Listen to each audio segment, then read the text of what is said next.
نحمده ونصلي ونسلم على رسوله الكريم اما بعد.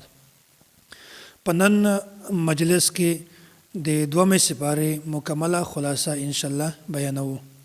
اعوذ بالله من الشیطان الرجیم. سيقول السفهاء من الناس ما ولاهم عن قبلتهم التي كانوا عليها. الله تعالی د دې سپاره په شروع کې اول د تحویل قبله تفصیل بیان کړی دا. رسول اکرم صلی الله علیه وسلم چې کله د مکې نه مدینې ته تشریف راوړ، بیا تقریبا 14 یا 19 میاشتې رسول اکرم صلی الله علیه وسلم بیت المقدس طرف ته مونځ کاوه. بیا د ده دا تمنا وه، دا خواهش او ارزو یې وه چې د حضرت ابراهیم او اسماعیل علیهم السلام چې کومه کعبه جوړه کړې ده زه د هغې طرف ته لمونځ وکړم. بیا الله تعالی د رسول اکرم صلی الله علیه وسلم دا خواهش پوره کو. الله تعالی دا آیات را نازل کو، فولی وجهک شطر المسجد الحرام. بیا به رسول اکرم صلی الله علیه وسلم د بیت الله طرف ته لمونځ کوو. بیا یهودیانو دا اشکال کوو، وایي دا ته څرنګه د الله تعالی پیغمبر یې چې کله به بیت المقدس طرف ته لمونځ کوي او کله د بیت الله طرف ته لمونځ کوي، چې کله د خوښه شي دغه سړي ته لمونځ کوي، چې کله د خوښه شي دغه سړي ته لمونځ کوي. بیا الله تعالی فرمایي وایي قل لله المشرق والمغرب. ای پیغمبره ته ورته ووایه چې مشرق او مغرب دا دواړه د الله تعالی دي. نو الله تعالی جواب ورکاوه په دغه ځای کې چې بیت المقدس طرف ته هم چې څوک لمونځ کوي هغه د ما حکم ده، او چې څوک د بیت الله طرف ته لمونځ کوي هلته هم د ما حکم ده. اصل بنیادی شی د اتباع او تابعداري ده. او دوم نمبر د رسول الله صلی الله علیه وسلم د بعثت بنیادی مقصد شی ده. دا هم په دې سپاره کې بیان شوی ده، کما ارسلنا فیکم رسولا منکم یتلو علیکم. بنیادی طور باندې د دې څلور مقاصد دي. اول مقصد خدا ده چې د آیات تلاوت، او دوم مقصد دا ده د نفوس تزکیه، او درم نمبر د کتاب تعلیم، او څلورم نمبر د تعلیم حکمت.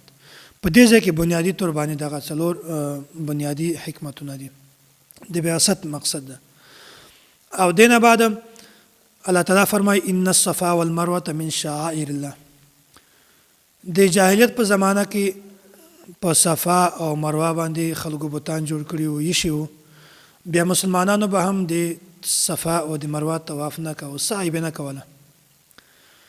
الله تعالی د شبهه ختم کولو لپاره ورته وویل ان الصفا والمروه من شعائر الله. دا د شعائر اسلام نه دي. نو مسلمانانو د طواف کوي، د سعی کوي، په دې کې هیڅ قباحت نشته. د آیات نه دا معلومه شوله چې دا په دا نه بعد مسلمانانو ته د صفا او د مروه د سعی او د طواف اجازت ورکړل شوې ده. حج او د عمرې تفصیل چې کومه ده د استاد محترم متکلم اسلام حضرت مولانا محمد الیاس ګمن حفظه الله د یو کتاب د حج او عمره پاکه د ټول د هر تفصیل موجود ده. کوم کسان چې حج او عمرې ته ځي په کار ده چې اول د داسې کتابو مطالعه وکړي.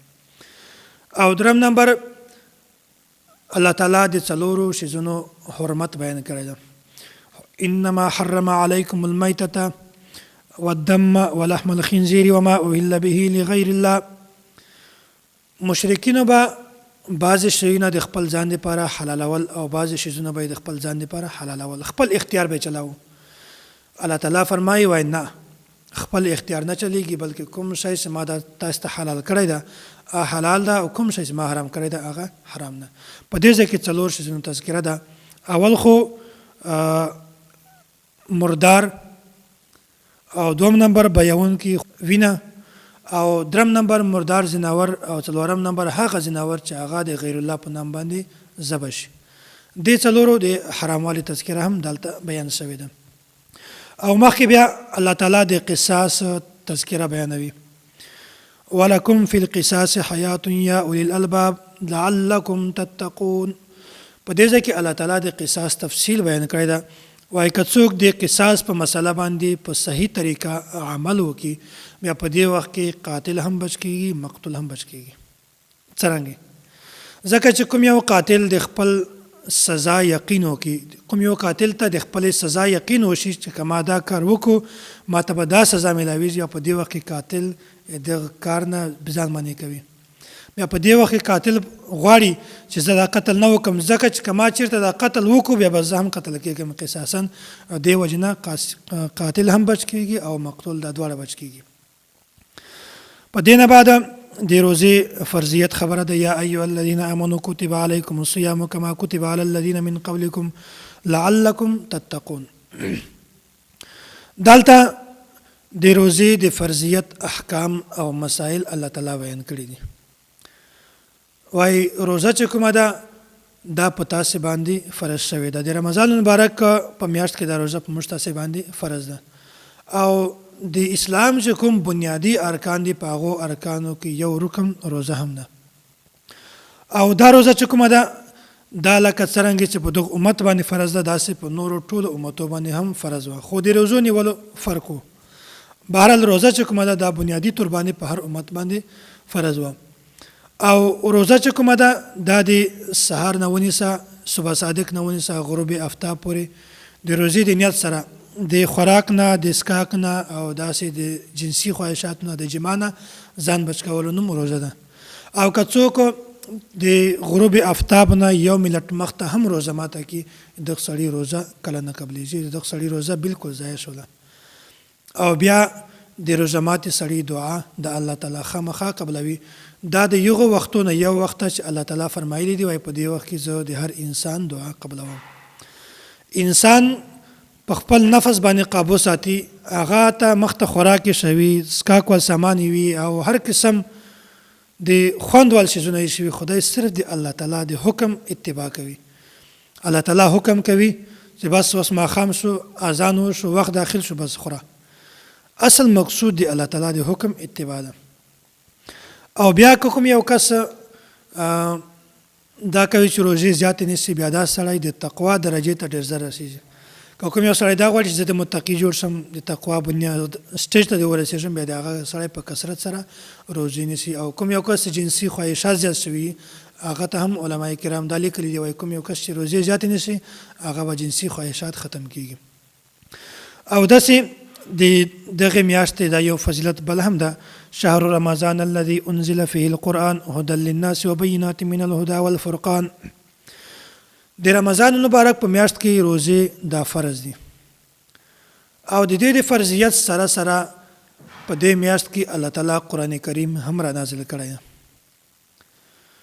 او بیا په دې میاشت کې د ورځې مؤمن سړی قرآن کریم تلاوت کوي او د شپې قاری په تراویح کې په 100 رکعاته تراویح کې د قرآن کریم تلاوت کوي. د ورځې هم تلاوت وي، د شپې هم تلاوت وي. او کوم چې غیر حافظان دي هغه هم د قاری تلاوت اوري، نو دې ته هم په قسم برابر ثواب ملاویږي. نو په کار ده چې په داسې میاشت کې مونږ تاسو په کثرت سره د قرآن کریم تلاوت وکړو. دې تفصیل خو زیات خبره خلاصه دلته مقصود ده. او دینه بعد الله تعالی د اعتکاف تفصیل بیان کړی ده. وانتم عاکفون فی المساجد تلک حدود الله فلا تقربوها. الله تعالی فرمایي وای د رمضان مبارک په اخیری لسو ورځو کې سنت کول دا اعتکاف کول دا سنت علی الکفایه ده. کوم یو کس چې دا غواړي چې زه اعتکاف وکم، هغه ته پکار ده چې په داسې جومات کې اعتکاف وکړي چې هغه جومات کې لمونځ په جمع باندې کېږي. او کوم چې زنانه دي هغه ته پکار ده چې هغه د اعتکاف په کور کې کوي، هغه ته د جومات د اطلاق اجازه بالکل نشته. او چې کوم سړی وي هغه د جومات اعتکاف ته په جومات کې کوي، او ښځې چې کومه دي هغه د په کورو کې کوي. بیا الله تعالی مخته دا تفصیل بیانوي، وایي د میاشتې کوم کوم فضیلت ته کومې کومې فایدې دي. یسألونک عن الاهله قل هي مواقیت للناس والحج.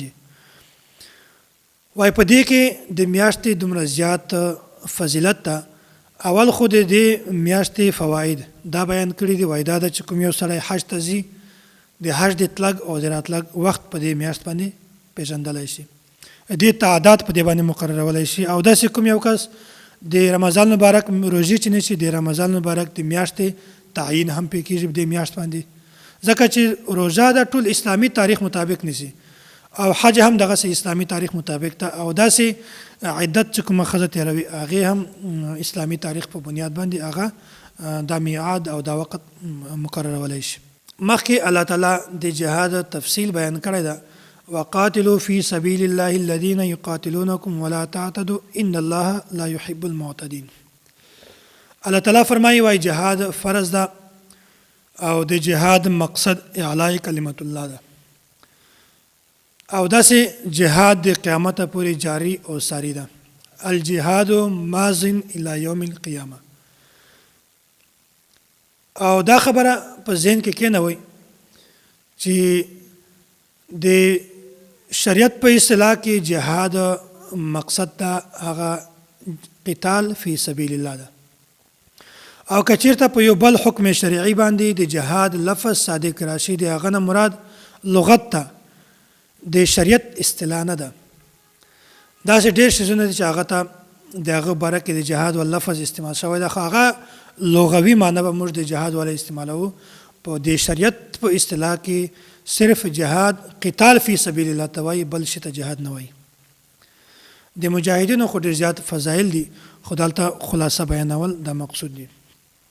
مخته بیا الله تعالی دا بله مسله د حج والا بیان کړې ده. وایي حج چې کومه ده دا د اسلام د بنیادي ارکانو نه یو رکن ده او حج په هر سړي باندې دا فرض ده چې کوم صاحب حیثیت استطاعت لري، کوم سړي باندې حج فرض شي بیا به هغه حج خامخا کوي. او حج کې دوه ارکان دي، یو ده وقوف عرفه او بل ده طواف زیارت. دا د حج بنیادی اهم دوه ارکان دي. او د حج تعریف دا ده چې 5 وختو کې 5 ځایونو باندې او د عبادت کولو نوم حج ده. 5 ورځې کومه دي؟ 8 ذوالحج، 9 10 11 12 دا 5 ورځې دي. او داسې هغه 5 ځایونه کوم دي؟ بیت الله او صفا مروه او داسې مینا، مزدلفه او دې سره عرفات. او عبادتونه کوم دي؟ هغه دا احرام، طواف، سعی، وقوف، رمی، قربانی، حلق او قصر. دا عبادتونه دي او دا د حج تفصیل او د تفصیل لپاره استاد محترم متکلم اسلام حضرت مولانا محمد الیاس ګومن دامت برکاتهم مستقل یو کتاب لیکلی ده، حج او عمره. په دې نه بعد الله تعالی د مرتدینو تفصیل بیان کړی ده.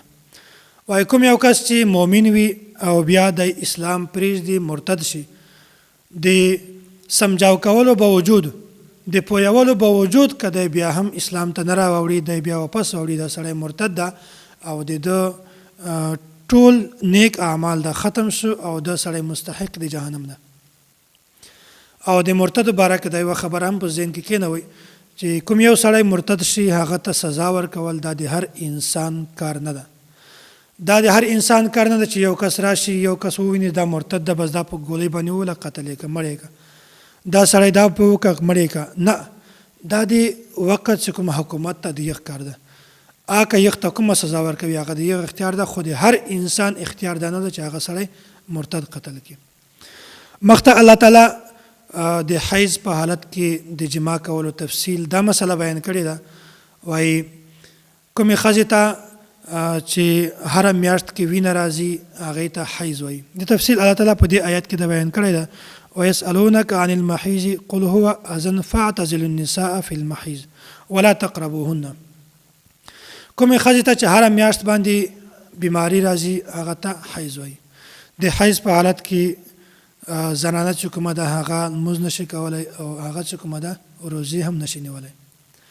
او د دې تفصیل چې کومه ده هغه په قرآن کریم کې راغلی ده. وایي د حیض په حالت کې د خپلې بیبي سره همبستري کول قطعا حرام ده، بالکل جایز نه ده د خپلې بیبي سره همبستري کول د حیض په حالت کې. او داسې د بچي په ولادت نه بعد چې کومه وینه راځي ښځې ته هغه ته نفاس والا وینه وایي. او د نفاس په وخت کې هم د خپلې ښځې سره جما کول قطعا حرام ده. دې تفصیل خو قرآن کریم نه ده بیان کړی، خو البته په احادیثو کې د دې تفصیل موجود ده. خو مونږ د نفاس والا وینه د حیض په وینه باندې قیاس کوو. نو لکه څرنګه چې قرآن کریم کې د حیض په وخت کې د جما کولو نه الله تعالی منع کړي یو، داسې د نفاس په وخت کې هم د جما کولو نه مونږ تاسې په حدیث کې منع شوي او مونږ دغه خبره د قرآن کریم خبره باندې قیاس کوو. دې بنیادی وجه او علت شایده دې بنیادی وجه او علت هغه ګندګي ده اذن ګندګي ده فلا تقربوهن تاسو بالکل ورنږدې کېږئ د حیض په حالت کې هم ښځه ګندوي او د نفاس په حالت کې هم ګندوي نو د ګندګي په حالت کې د ښځې سره جما کول دا بالکل جایز نه ده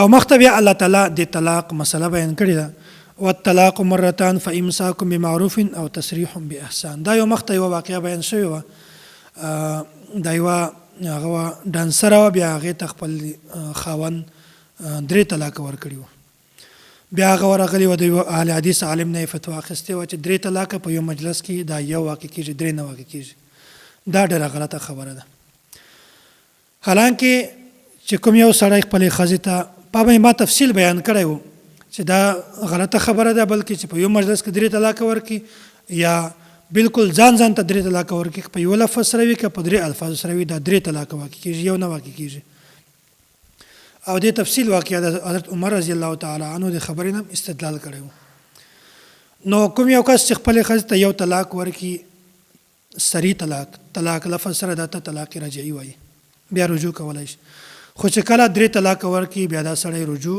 نشي کولی بیا به حلاله کوي دوم نمبر چې کوم سړی خپلې ښځې ته طلاق باین ورکړي بیا دا سړی رجوع خو نشي کولی خو نکاح به کوي دوباره او داسې چې دا کله 3 ورکړي بیا په یو صورت کې هم دا حلاله به کوي او کوم یو کس خپلې ښځې ته په 3 مجلسو سره متفرق مجلسو سره خپلې ښځې ته 3 طلاق ورکړي انت طالق 3 طلاق واقع شول دا ښځه په دې سړي باندې حرامه شوله او که په یو مجلس کې یو سړی خپلې ښځې ته 3 طلاق ورکړي په 3 الفاظو سره یا دا ورته وایي چې انت طالق ثلاثا 3 طلاق واقع شو یو نه ده واقع 3 دا ښځه بالکل دغه سړي باندې حرامه شوله نو د طلاق په مسله کې ډېر زیات احتیاط پکار ده چې کله هم داسې مسله وي بیا پکار ده چې په فون باندې یا په ټلیفون باندې یا په میسجو باندې مسایل تاسو مه کوئ بلکې براه راست چې کومه درلفته تاسو ته نږدې وي د هغې نه د مسلې حل معلوموئ او دوم نمبره بیا مخته الله تعالی د عدت والا خبره بیان کړې ده په دې مخکې الله تعالی د رضاعت والا خبره بیان کړې ده وایي یو د نسبتي نسبي رشته او یو د رضاعي رشته لکه څرنګه چې د نسب د وجې نه رشتې په یو سړي باندې حرامېږي داسې د رضاعت د وجې نه هم دا رشتې په یو سړي باندې حرامېږي یو د تا نسبي حقیقي پلار او حقیقي مور داسې چې کومې بلې ښځې تا ته پی در کړي دي هغه ښځه تا رضاعي مور ده او بلې تا رضاعي پلار ده لکه څرنګه چې حقیقي رشتې په تا باندې حرامې دي داسې د رضاعت د وجې نه دغه رضاعي رشتې دا په تا باندې هم حرامې شولې د تفصیل هم استاد محترم کتاب ده فقه حنفی پر اعتراضات کې جوابات پاکي تفصیل موجود ده او کچیرته دا یو خبره بل هم ده کچیرته داسې مطلب ښځه او خاوند وي چې د خپل منځ کې جدا وشي او بچی پیدا وي بیا پکار ده چې اول د بچی د خپلې مور سره وي چې څو پورې هغه خپل سنجیده حالت نه وي راغلی خو د دې بچي خرچه اخراجات دا ټول د پلار په ذمه دي خو چې کله بچی لوی شي بیا د هغه خپل اختیار ده که د خپلې مور سره ځي او که د خپلې پلار سره ځي بیا الله تعالی د عدت والا مسله بیان کړې ده والذین یتوفون منکم ویذرون ازواجا یتربصن بانفسهن 4 اشهر وعشرا وایي کومې ښځې ته چې خپل خاوند طلاق ورکړي یا د ښځې خاوند وفات شي د دې عدت به څه وي دا تفصیل الله تعالی بیان کړی ده وایي کومه ښځه داسې چې وي چې هغه خپل خاوند هغې ته طلاق ورکړي په دې کې 3 صورتونه دي یو خو دا ده که چېرته د دې ښځې ته حیض راته بیا به داسې کوي چې هغه 3 حیضه به عدت تېروي او که کومې ښځې ته حیض نه راته بیا به هغه داسې کوي چې هغه به 3 میاشتې عدت تېروي او که هغه حامله وه بیا د هغې عدت چې کومه ده وضع حمل ده او دوم نمبر هغه ښځه چې کومه خاوند وفات شوی وي بیا د هغې عدت داسې ده چې کومه ښځې ته حامله نه وي بیا به د هغې ښځې عدت چې کومه ده 4 میاشتې او 10 ورځې وي او که چېرته هغه حامله وي بلار به وي بیا د هغې ښځې چې کومه عدت ته هغه وضع حمل ده دا د عدت وال تفصیل ده او بیا د عدت په وخت کې هغې ښځې ته د نکاح وال پیغام ورکول دا ټیک نه ده او بلکې اشارتن خبره ورته کول هغه صحیح دی خو بالکل یا مستقل د نکاح پیغام ورکول دا بالکل جایز نه ده د سپارې په آخر کې الله تعالی د طالوت او د جالوت والا واقعه بیان کړې ده فلما فصل طالوت بالجنود د حق نماینده طالوت او د باطل نماینده جالوت طالوت د سره تعداد هم کم نفری تعداد کم او طاقت هم سره کم او د جالوت سره طاقت هم زیاده او خلق هم زیاده خو دې باوجود بیا هم الله تعالی طالوت ته فتح ور نصیب کړله او جالوت ته شکست ور نصیب کم من فئه قلیله غلبت فئه کثیره باذن الله دې بنیادی وجه او حکمت ته شاید هغه فرمانبرداری او اطاعت ده کوم یو کس چې د الله تعالی فرمانبرداری کوي د الله تعالی اطاعت کوي هغه که په تعداد کې هم کمی که په طاقت کې هم کمی بیا هم الله تعالی هغه انسان کامیابوي هغه ته فتح ورکوي او کوم کس چې د الله تعالی اتباع نه کوي فرمانبرداری نه کوي هر ټیم د الله تعالی مخالفت کوي بیا هغه سړی که په تعداد کې زیات وي او که په نفري تعداد کې زیات وي که په طاقت کې زیات وي دا سړی بیا هم ناکامه ده الله تعالی دې موږ تاسو ته په خپل ذات باندې توکل او باور نصیب کړي واخر دعوانا ان الحمد لله رب العالمین